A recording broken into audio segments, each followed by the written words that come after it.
اصل كان حرام بعد كل المجهود اللي يعمله مانشستر يونايتد دوت في الاخر يطلع بالمولد ولا حمص ولا حتى حمصه واحده. لا يعني تخيل كده معايا مانشستر يونايتد لو كان خسر بعد المجهود الجبار اللي عمله في الشوط الثاني، لان الشوط الاولاني هو ما كانش فيه ماتش، اللي كان حصل دوت ما كانش ماتش، كان حاجه كده مضيعه للوقت. يعني انت مثلا لو انت راجع من الشغل وفاتك اول نص ساعه ولا الشوط الاولاني كله من الماتش، فبالنسبه لك يبقى انت الحمد لله ان النص ساعه ديت فاتتك. فحرام بعد كل الكلام دوت ان هو يخسر. انا مش من مشجعين مانشستر، بس والله حرام ان هو كان يخسر، وخصوصا بعد الهاني ماجواير والكره اللي ضيعها في تقريبا الدقيقه 95. ومش هو المدافع الوحيد اللي خرف النهارده، ده كمان دي ليخت كان كارثه. الجونين اللي دخلوا في مانشستر يونايتد عباره عن اخطاء دي ليخت، بالذات في الجون الاول. جاكبو تقريبا لم دي ليخت اتزحلق 3 متر كده على الارض، يعني دي ليخت طلع بقى تقريبا بره الملعب، كان شكله وحش قوي. انت ازاي مدافع تقيل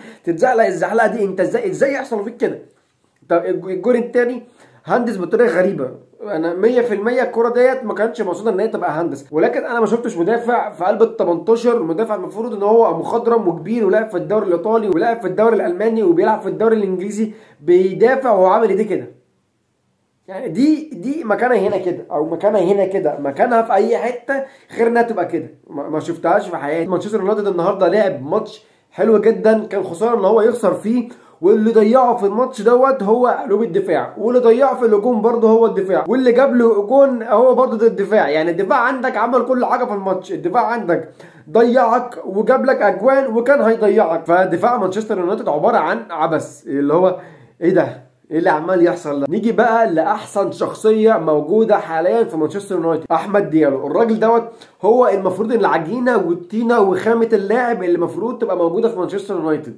ليه؟ ببساطه لان هو بيلعب بقلب في النادي، هو مش عايز اي حاجه تانية غير ان هو يلعب في النادي ويخلي النادي يكسب. واحد فعلا بيحب النادي، واحد اتأسس تقريبا على مانشستر يونايتد مع ان هو اصلا مش من الاكاديميه، ولكن هو اتأسس على حب مانشستر يونايتد. المفروض اللي يجي في مانشستر يونايتد بيبقى عارف انا بلعب في ايه، مش بلعب عشان باخد كام. احمد ديالو بيدي 100% او 120% من مجهوده لمانشستر يونايتد.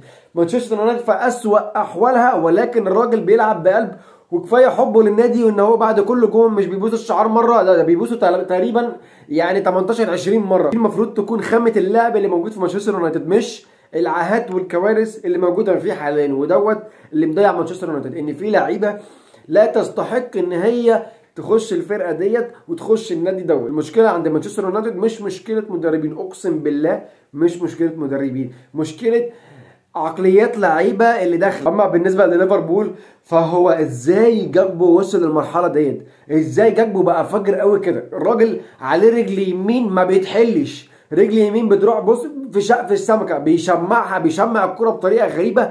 انت مش بتشوف الكوره غير وهي كده شكلها حلو كده في سقف الشبكه. الموسم دوت جاكبو اتنقل من مستوى لمستوى تاني. اما بالنسبه لصلاح النهارده فهو عمل المعتاد منه، ان هو دايما بيلعب كويس ودايما يا اما بيجيب كون يا اما بيجيب اسيست، ودوت معروف لان دوت بالنسبه له اخر موسم، وكل ماتش بيلعبه فهو اخر ماتش. يعني دوت بالنسبه له اخر ماتش هيقابل فيه مانشستر يونايتد على ملعب الانفيلد، فالراجل دايما بيعمل كل حاجه في المباراه. اما بالنسبه لليفربول فليفربول النهارده بالنسبه لها تحس ان هي خسرت فرق 5.